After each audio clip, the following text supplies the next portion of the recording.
이사야 오늘은 17장, 18장 두 장을 같이 보겠습니다. 지금 이제 계속해서 하나님께서 그 이스라엘 주변에 있는, 물론 이스라엘도 포함되지만은 이스라엘 주변에 있는 다른 열강들 그리고 다른 이방 민족들에 대해서 계속해서 심판을 하고 있습니다. 자, 오늘은 17장 1절 먼저 보겠습니다. 다메섹에 관한 경고라. 자, 다메섹이 오늘날 다마스커스죠.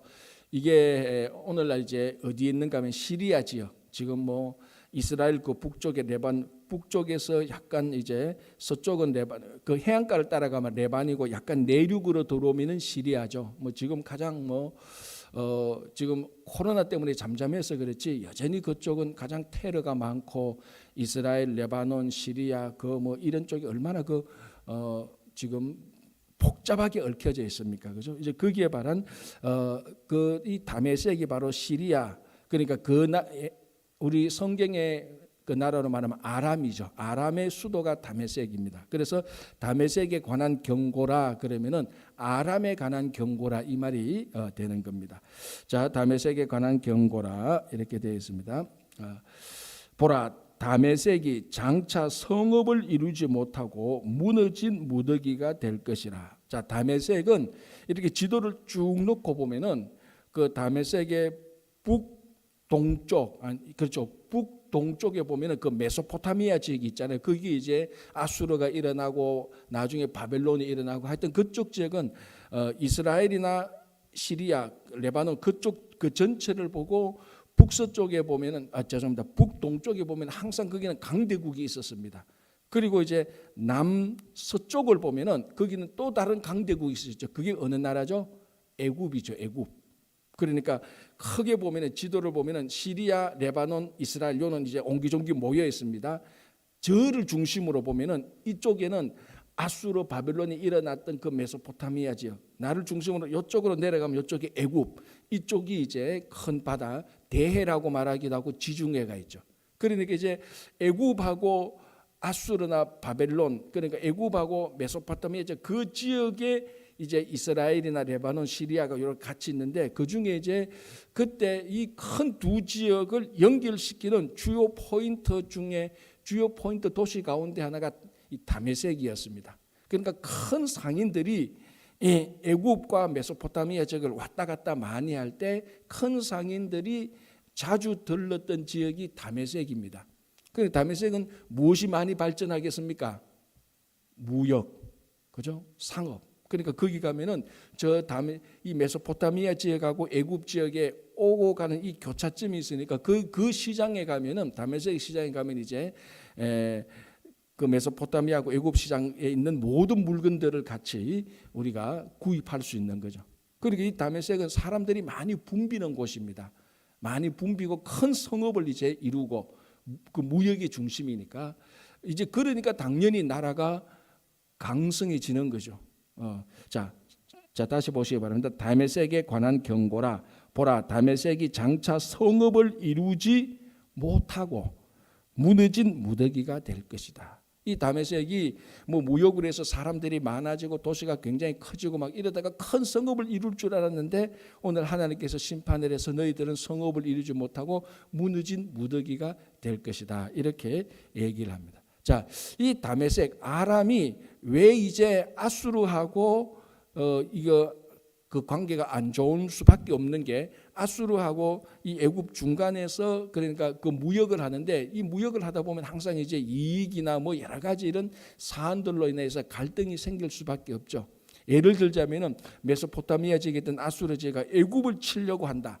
그러면 이 다메섹을 거쳐서 가거든요. 그러면 이제 이 다메섹하고 아주 이제 또 관계가 복잡해질 수 있습니다. 그럼 애굽은 또 다메섹에 또 가만히 있습니까? 동맹하고 연합 맺고 뇌물도 주고 그러니까 중간에 끼니까 굉장히 복잡하게 되는데 이 이사야 선지자 때는 이 다메섹 그러니까 아람이 북이스라엘과 연합해서 아수르를 치려고 그랬죠. 아수르가 하도 괴롭히니까 아수르가 북이스라엘하고 아람 이쪽에 계속 괴롭히니까 아수르의 갈등이 그 내부 갈등이 생기니까 이 아람하고 이스라엘이 연합해서 아수르를 치려고 할 때 제가 처음에 말씀드린 것처럼 야 저희는 남유다도 같이 우리 연합해서 치자. 그런데 남유다는 아수르 편을 들어버린 겁니다. 그러니까 이게 외교적으로 굉장히 많이 복잡하게 된 그런 상황이 있었다라는 것을 다시 한번 말하고요. 바로 이제 오늘은 하나님께서 그 다메섹 아람에 대한 심판을 하는데, 아람 너희들이 지금은 사람이 많고 무역이 많아가지고 그 무역이 잘 돼가지고 막 도시도 막 확장되고 막 이렇게 할 것 같지만은 하나님의 심판이 임하면은 무너진 무더기가 될 것이다라고 이렇게 경고를 하는 것입니다. 그러니까 뭐 지금 사람이 많다고 해서 지금 무역이 번성하다고 해서 영원히 갈 것 같으냐? 그렇지 않다. 너희들이 하나님을 숨기지 않는 한 하나님의 심판을 받는다면 한순간에 무더기가 될 수밖에 없다. 이렇게 말합니다. 저는 이제 이 메시지를 보면서, 이 메시지를 들으면서 이 전 세계가, 우리가 코로나가 일어나기 전에 얼마나 전 세계가 복잡했습니까? 하늘길이 뭐 비행기가 뭐 케네디 공항에 그 나라 다 나가고 들어오는 비행기들이 얼마나 많았습니까? 그런데 지금 비행기들 처리 곤란이에요. 지금 비행기들을 어디 파킹 시켜 놓을지가 이 고민이랍니다. 비행기가 안 뜨니까. 그러니까 또 그래서 어디입니까? 저 오스트레일리아인가 뉴질랜드가 진짜 정확히 모르는데 그쪽 지역에 큰 사막 같은 이런 데 있는데, 거기 지금 전번에 사전을 봤는데 거기 비행기를 파킹 다 해놓은 거예요. 비행기를 다 세워놓은 거예요. 비행기가 안 뜨니까. 그래 옛날에 이 비행기들이 전부 하늘에 가서 왔다 갔다 했는데 코로나가 터지니까 전부 다 땅에 내려왔는데, 땅에 내려오는 게 비행기가 땅에 도는 게 이게 밉상인 거예요. 비행기 하루 주차하는데 주차가 아니지 주 비행기 하루 주 비행기 하는데 엄청난 비용이 든대요. 그리고 이게 또 비행사들이 뭐 6개월인가 1년인가 이게 그런 레귤레이션이, 전 세계 레귤레이션이 있대. 이게 비행기가 특별히 큰 비행기 모는 사람은 6개월인가 이걸 그 사이에 꼭 한 번은 몇 시간씩 운행을 해야 된대요. 안 그러면 비행사 자격증이 안 된대요. 그 왜냐하면은 그 비행을 한 6개월이나 1년이나 2년 정도 안 해버리면은 감이 떨어져서, 여러분 비행사는 승객들의 목숨을 바로 쥐고 있는 사람입니다. 그죠? 자, 그래가지고 지금은 어떤가 하면 이제 코로나가 6개월 막 넘어가니까 승객들 안 태우고 비행기, 그 큰 비행기를 혼자 태우고 한 바퀴 삑 돌고 다시 내려온대요. 지금 코로나 터지기 이전에는 하늘이 복잡하고 그렇게 모든 비행기들이 왔다 갔다 다 마치 다메섹에 무역이 막 이렇게 번성했는데, 이거 하나님이 코로나 한 번만 탁 터뜨리니까 하늘이 조용하고 땅에 이 비행기들만 다 파킹시켜 놓은 이런 상태가 되고, 저도 이걸 보면서 지금 뭐 한국 교회가 뭐 몇십 년 동안 많이 부흥하고 이렇게 했는데, 정말 하나님의 심판의 메시지를 듣지 않으면은 한국 교회가 유럽 교회처럼 텅텅 빌 수도 있겠다라는 그 메시지를 이 다메섹 짧은 메시지에서 충분히 들을 수 있는 것입니다. 그렇죠? 너희들은 장차 성읍을 이루지 못한다. 한 도시가 큰 한 마을에 있는 사람이 모인 곳에 큰 소망이 큰 성읍을 이루는 건데, 지금 막 큰 성읍을 이루고 막 이렇게 하는데 하나님께서 심판 내리면 그 무더기밖에 안 된다라는 것을 우리 봅니다. 자, 그 모습들이 2절 아로엘의 성읍들이 버림을 당하리니, 아로엘은 지금 뭐 어딘지는 정확히 모른답니다. 어쨌든 그런 성읍이 있었겠죠. 아로엘의 성읍들이 버림을 당하리니 양무리를 치는 곳이 되어 양이 눕되 놀라게 할 자가 없을 것입니다. 이게 뭡니까? 사람들이 없어가지고 양이 막 이렇게 있어도 그 양을 놀라게 할 사람이 없을 만큼 황폐하게 되어버릴 것이다. 그게 하나님의 심판입니다. 자, 그 다음에 이어서 어디를 심판합니까? 간단하게 3절에 에브라임의 요새와 다메섹 나라와, 자, 에브라임의 요새와 다메섹 나라와 아람의 남은 자, 그건 다메섹 나라와 아람의 남은 자는 같은 의미입니다. 다메섹이 아람의 수도니까. 그러면 에브라임은 어디라고 말했죠? 북이스라엘. 그러니까 북이스라엘과 지금 아람이 같이 나오죠. 같이 나올 수밖에 없었죠. 아수르에 대항하여서 아람과 북이스라엘 같이 연합했으니까. 그러니까 같이 그 연합체를 지금 하나님께서 3절에 같이 또 심판하는 내용이 나옵니다. 3절에 다시 한번 읽어드릴게요. 아람의 남은 자가 멸절하여 이스라엘 자손의 영광같이 되리라. 이스라엘 자손의 영광같이 되리라. 만군의 여호와의 말씀입니다. 자, 이스라엘 자손의 영광이 어떤가 하면은 4절에 그날에 야곱의 영광이 쇠하고 그의 살찐 몸이 파리하리니. 자, 야곱의 영광이 바로 북이스라엘을 말하는 겁니다. 4절에 그 야곱의 영광이 어떻게 된다고? 첫 번째, 쇠하고 그의 살찐 몸이 파리하리다. 살찐 몸이 파리해진다, 야위어진다는 것이죠. 두 번째 보시기 바랍니다. 5절에 마치 추수하는 자가 곡식을 거두어 가지고 그의 손으로 이삭을 벤 것 같고, 그러나 6절에 그러나 그 안에 주울 것이 남았다. 이삭을 베었지만은 이삭을 벤 텅 빈 밭이기는 하지만은 주울 이삭이 좀 남아 있다. 요거고, 세 번째는 6절 그 다음에 감람나무를 흔들 때에 가장 높은 가지 꼭대기에 과일 두세 개가 남음 같겠다. 그러니까 지금 이제 4절부터 11절까지는 이스라엘에 대한 심판입니다. 다메섹에 관한 심판이 잠깐 나오고, 그리고 다메섹과 북이스라엘에 관한 연합된 것을 말하면서 이렇게 연합됐을 때 북이스라엘의 모양이 어떻게 될 것인가, 이제 거기에 4절에 세 가지로 망할 것이다 말입니다. 첫 번째는 그 모습이 나타나는데 살찐 몸이 파리해지겠다. 두 번째는 곡식을 다 벤 땅에 그 두 번째는 곡식을 다 벤 땅이 황폐함 같이 되겠다. 세 번째는 뭡니까? 감람나무를 흔들어 볼 때 감람나무에 모든 열매가 떼지고 한 두세 개만 남아있는 썰렁한 그런 나무같이 되겠다라고 말을 합니다. 자, 여기에 이제 4절에 그날에 야곱의 영광이 쇠하고 라고 말합니다. 한때는 북이스라엘에 사람이 말하는 영광스러운 모습이 있었다는 겁니다. 그게 이제 북이스라엘의 역사를 쭉 보면, 여러분 우리가 오래전에 열왕기 역대기를 보면서 뭐 역대기는 뭐 그 이스라엘 역사가 없으니까 열왕기를 보면서 북이스라엘의 역사를 봤는데, 여러분 북이스라엘 가운데 가장 세상적으로 봤을 때 가장 영광스러울 때가 언제였습니까? 북이스라엘이 19명 왕 가운데 가장 땅을 많이 차지하고, 우리말로 하면 가장 잘 나갈 때가 어느 왕 때였습니까? 여로보암 2세 때입니다. 제일 넓어요, 사실은. 제일 넓고 제일 부궁하고, 물론 아합 왕 때도 굉장히 넓었죠.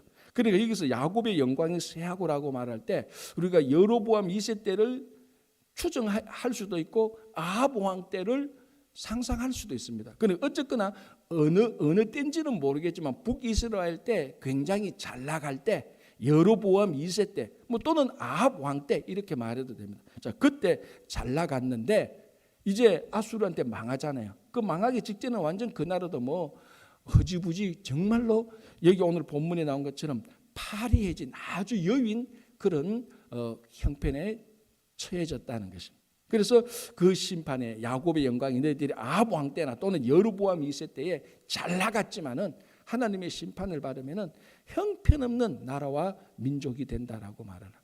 이게 뭐 다 이스라엘만 그런 게 아니잖아요. 우리 역사적으로, 인류 역사적으로 볼 때 강성했던 나라와 민족이 형편없이 지금 뭐 우리 볼 때 형편없이 이렇게 되는 이런 모습들을 보잖아요. 그러니까 지금 뭐 미국이 강대국이고 중국이 강대국이고 이렇게 해서도 우리 세대 그다음 세대 그다음 세대 이렇게 지나가고 보면 또 어떨 줄 모릅니다. 어제 제가 뭐 어디서 봤더라 뭐 이런 내용들이 있더라고요. 중국의 역사를 보면은 이게 통일을 이루었다가 흩어졌다가 통일을 이루어졌다가 분열됐던 이런 역사가 계속해서 나타났어요. 그래서 지금 한 사람이 말하기를 중국도 이제 지금부터 이제 서서히 분열되는 시기랍니다. 그 역사적으로 보면, 여러분 보십시오. 중국 역사를 보면 그 진시황 때 중국을 통일했다가 또 흩어졌다가 또 뭐 한나라 나왔다가 뭐 또 뭡니까 당나라 나왔다가 뭐 이렇게 명나라 나왔다가 이랬다가 또 흩어졌다가 뭉치고 이런 역사가 계속 있어 왔는데, 어느 누가 지금 이제 중국은 지금부터 흩어지는 역사다 이렇게 얘기를 하더라고. 그건 이제 앞으로 두고 봐야 되겠죠. 어쨌든 말하고자 하는 것은 어떤 나라와 국가도 한때는 올라갔더라면 또 내려가는 이런 패턴이 항상 있었습니다. 이 북이스라엘도 잘 나가다가 하나님께서 심판을 하면 파리해진 그런 형편없는 국가와 민족이 될 것이다. 그러다가 결국 아수르에 망해버리는 것을 말하죠. 자, 5절 보겠습니다. 마치 추수하는 자가 곡식을 거두어 가지고 그의 손으로 이삭을 벤 것 같다. 자, 추수할 때 밭을 다 베어버리면 그 밭은 황폐합니다. 황량합니다. 그죠?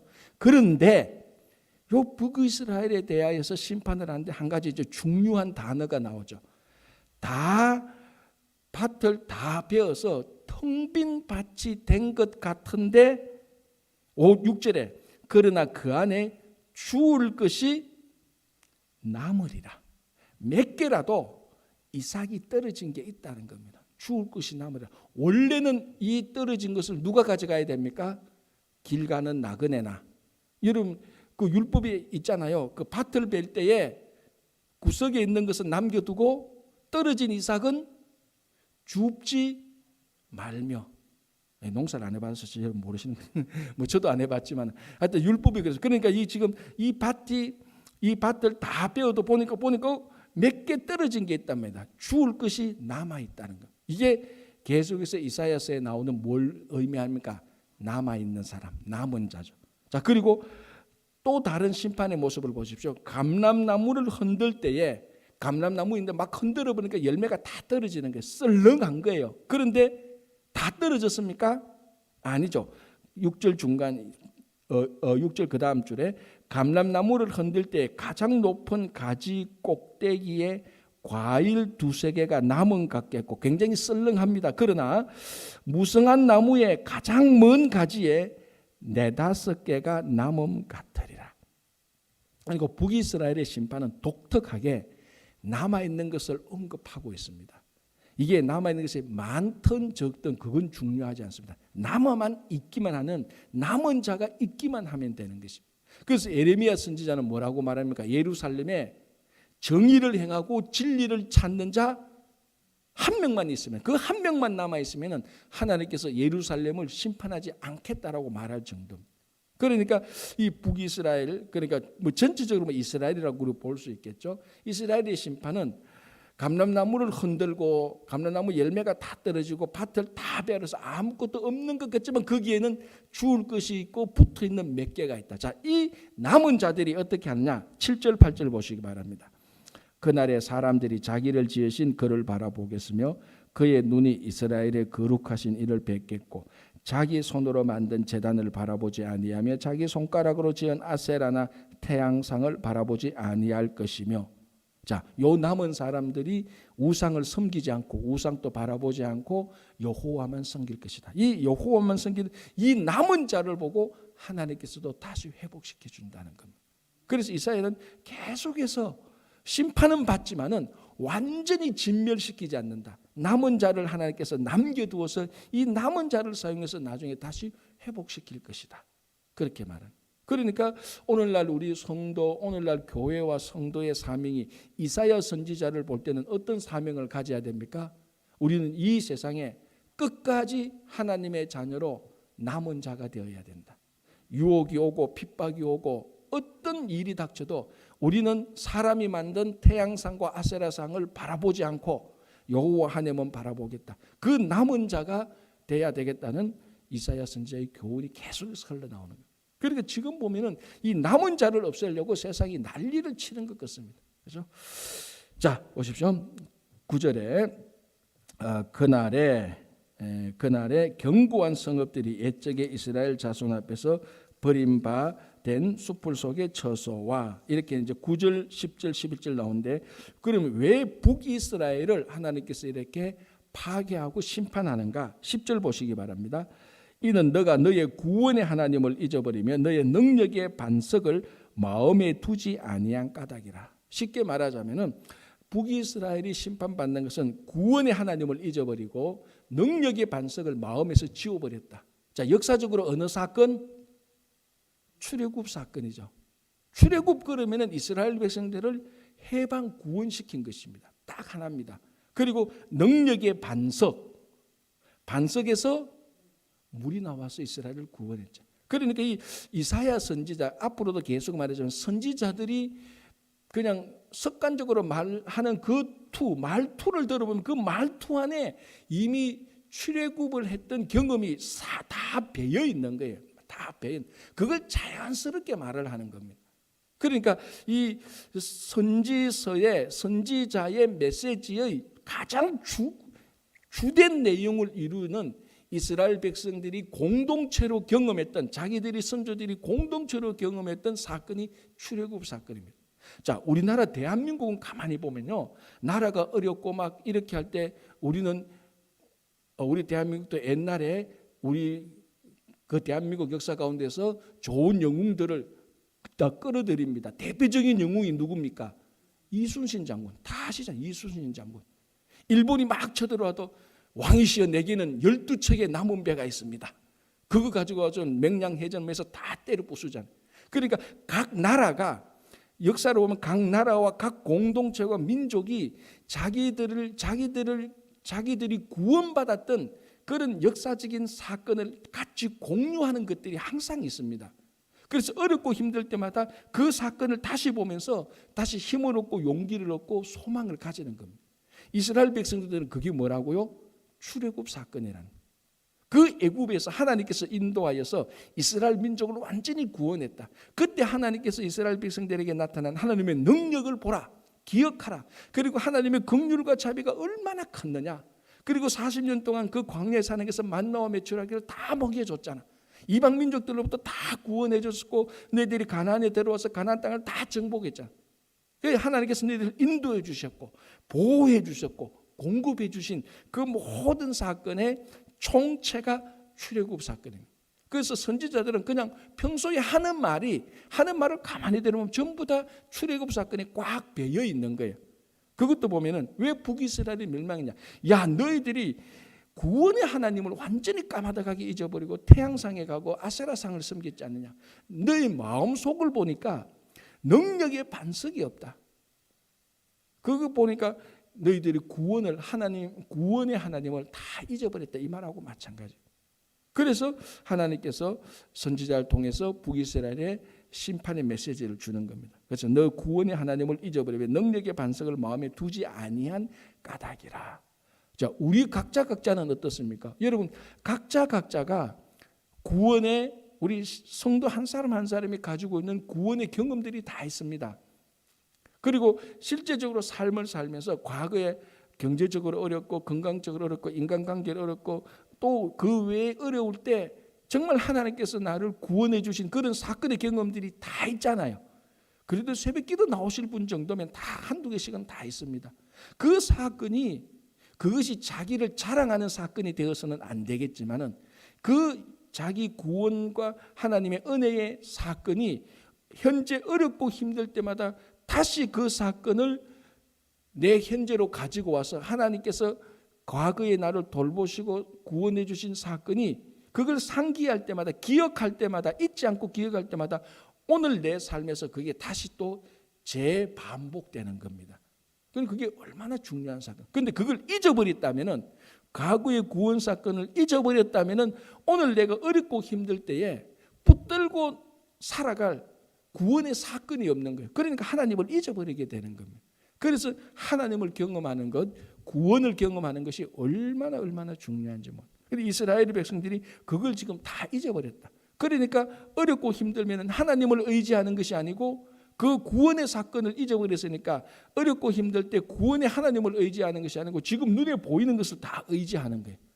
보이니까 뭐 우상도 많고 사람들이 만든 제단도 많고 이방 민족들이 섬기던 뭐 태양상, 아세라상도 있고 그러니까 그 하나님을 다 잊어버렸으니까 하나님께서 심판하겠다는데 남은 자들은 방금 아까 7절 8절에 나온 것처럼 요 남아있는 소수의 사람들은 구원의 사건을 기억하고 있고 사람들이 만든 것을 쳐다보지 않고 그 눈으로 거룩하신 하나님을 바라보고 있겠다라는 것이죠. 그렇죠?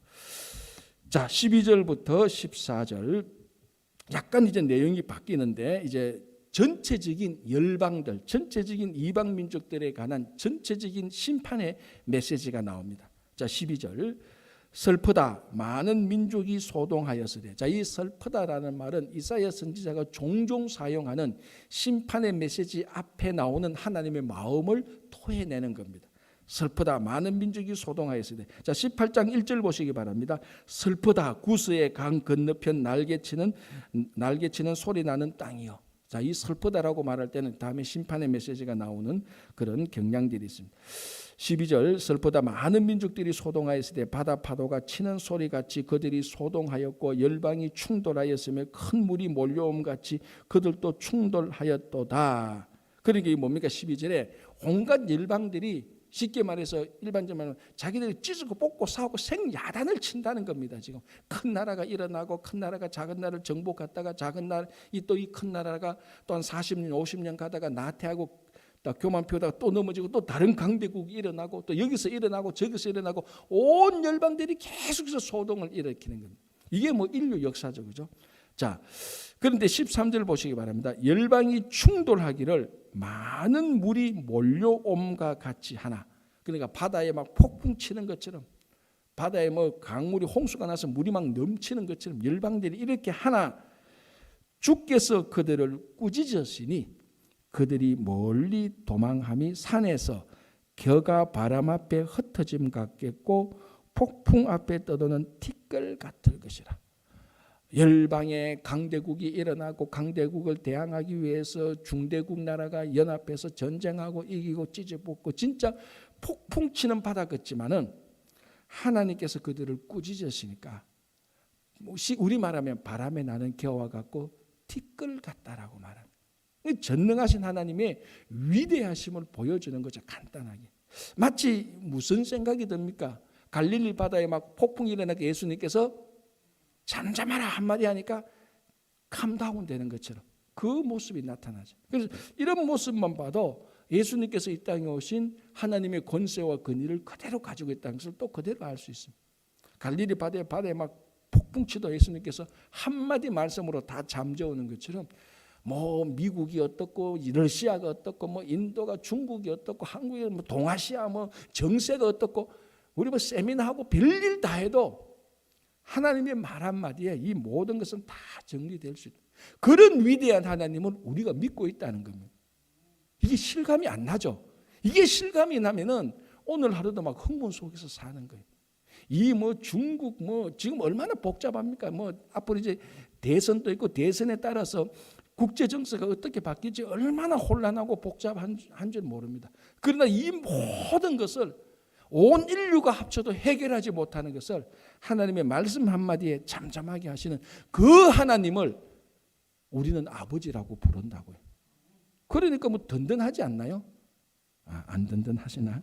든든해야 되는데 정말 가만히 생각하면, 그래서 이 심판의 메시지를 가만히 들어보면요, 하나님의 전능하심의 위대하심 그것을 느낄 수가 있습니다. 그런데 그분이 나를 인도하시고 돌보신다는 것이 얼마나 든든한지 모릅니다. 그래서 자 18절 보겠습니다. 빨리 보겠습니다. 18절은 슬프다 구스의 땅 건너편 날개. 자 이제 구스가 나옵니다. 구스가 뭔가 하면은 이디오피아입니다. 쉽게 말하면 이디오피아는 나일강 상류 쪽에 있는 그 국가라고 보면 됩니다. 나일강이 엄청 크잖아요. 나일강 상류, 나일강 이제 그 하류 쪽에 애굽이 있고 구스는 나일강 상류 쪽에 있는데 성경에는 구스는 항상 이스라엘 사람들은 땅의 끝, 남쪽 땅의 끝이라고 생각했던 지역입니다. 구스는 자기들 생각. 구스에서 그래서 여러분 성경을 가만히 보세요. 남쪽에서 구스 더 이하에서 사람들이 나타나는 것은 없습니다.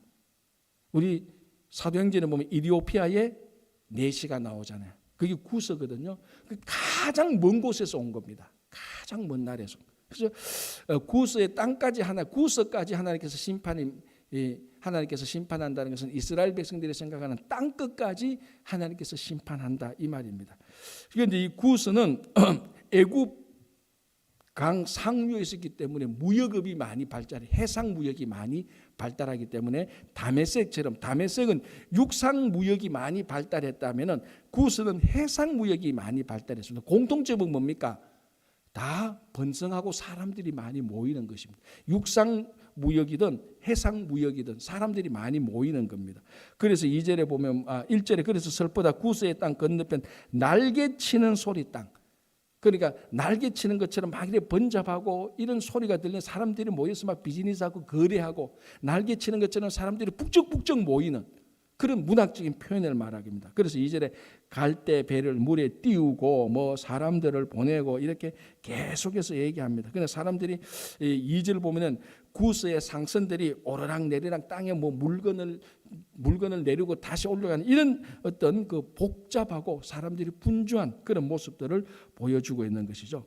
그래서 이제 이 구스가 3절에 세상의 모든 거민 지상에 사는 너희여 산들 위에 기치를 세우거든 너희는 보고 나팔을 불거든 너희는 들을지어다. 이게 무슨 말인가 하면은 이제 해상부에게 사람들이 모이고 배들이 모이고 뭐 귀족들이 모이니까 구스가 우리가 이 세상에 사람 사는 세상에 기치를 들겠다. 이 기치 우리가 깃발을 들겠다. 여기에 다 모여라. 또다시 교만이 일어나는 거예요. 그러니까 한 도시에 사람이 모이고 경제가 많이 쌓여지고 이러면은 이 도시는 항상 세상의 중심이 되려고 하는 거예요. 사람이 강해지면은 자기 중심으로 사람들을 다 모으는 것처럼 한 도시나 국가가 강해지면은 자기가 우주의 중심, 지구의 중심이 되려고 하는 겁니다. 그게 하나님께서 보실 때는 전부 다 도시의 교만이요, 국가의 교만이요, 개인의 교만인 거예요. 그래서 13절에 세상의 모든 거민, 지상에 사는 모든 너희여, 우리가 산들 위에 깃발을 세우거든 너희는 보고 나팔을 불거든 너희는 들을지어다 라고 말합니다. 자, 그래서 뭐라고 말합니까? 4절에 여호와께서 내게 이르시되 이사야에게 말하시되 내가 나의 처소에서 조용히 감찰 하나님께서 하나님 처소에서 조용히 두고 보겠다. 그러니까 지금 뭐 구스가 일어나서 막 우리 국가가 우리 도시가 이 지구의 중심이 될 것이다. 교만하게 떠들어도 처음에는 하나님께서 조용히 한번 지켜보겠다. 그러니까 지금 또 하나님께서 교만하고 악이 흥행해도 악이 융성해도 하나님께서 지켜보고 있는 상태가 굉장히 많은 겁니다. 자, 그리고 어떻게 합니까? 4절에 다시 볼게요. 여호와께서 내게 이르시되 내가 나의 처소에서 조용히 감찰함이 쬐이는 일광 같고 가을 더위에 운무 같도다. 참 시간이 많으면 문학적인 공부도 하면 참 좋을 건데 멋지잖아요, 그죠? 하나님의 조용히 감찰함이 쬐이는 일광 같고 가을 더위에 운무 같도다. 이런 서정감이 안 옵니까? 이 가을에는 좀 오셔야 되는데 자, 우리는 일단 하나님의 메시지를 듣는 여러분들은 일단 너무 초점한 자, 그러니까 하나님의 이 기다림이 조용하다는 겁니다. 그죠? 그런데 보십시오. 5절 6절 추수하기 전 꽃이 떨어지고 포도가 맺혀 익어갈 때 내가 낫으로 하나님의 때가 왔거든요. 내가 낫으로 그 연한 가지를 베며 퍼진 가지를 찍어버려서 연한 가지와 퍼진 가지를 찍어서 산의 독수리와 땅의 짐승들의 먹이로 던져주겠다.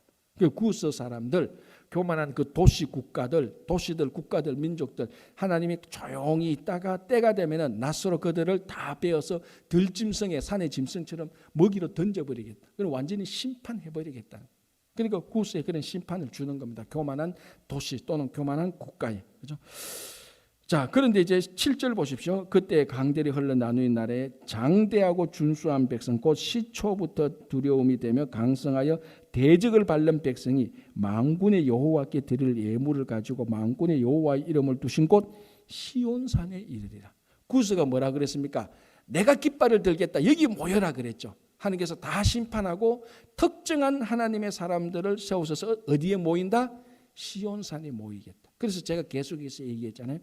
구약은 시온산 예루살렘에 모여서 거기서 하나님의 나라를 보고 하나님의 백성을 보고 하나님이 있음을 알게 하겠다. 여호와가 계신 것을 알게 하겠다. 그래서 시온산에 모이는 구심적인 선교라고 또 이렇게 얘기했습니다. 그 모습이 또 계속해서 나타나는 거예요. 그래서 이게 여전히 오늘날 우리가 사람들이 세상에서 지치고 어렵고 낙담하면 교회로 와보라.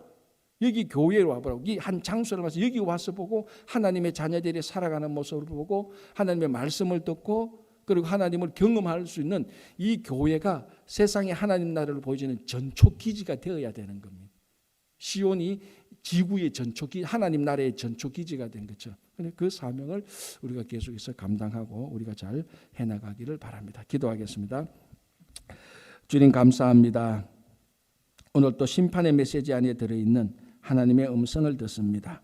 사람들은 자기 중심으로 어떤 공동체나 국가는 자기 중심으로 깃발을 들지만 우리는 여전히 하나님의 깃발을 보고 따라갈 수 있도록 도와주시옵소서. 여전히 충구교회를 통하여서 하나님의 나라가 이루어지는 전초기지가 되게 하여 주시옵소서. 우리 가운데 김영만 장로님 몸이 연약한 가운데 있습니다. 오늘 또 이 시간에도 치유하는 광선을 비추어 주셔서 그를 돕는 모든 손길들을 합력하여서 선을 이루게 하여 주시고 오늘 또 이곳에서 또는 각 처소에서 어떤 기도 무슨 기도를 드리든지 다 들어서 응답해 주시옵소서. 오늘 하루의 삶도 주님의 손에 온전히 의지하오며 예수님의 이름으로 기도합니다. 아멘. 자유롭게 기도하시고 돌아가시기 바랍니다.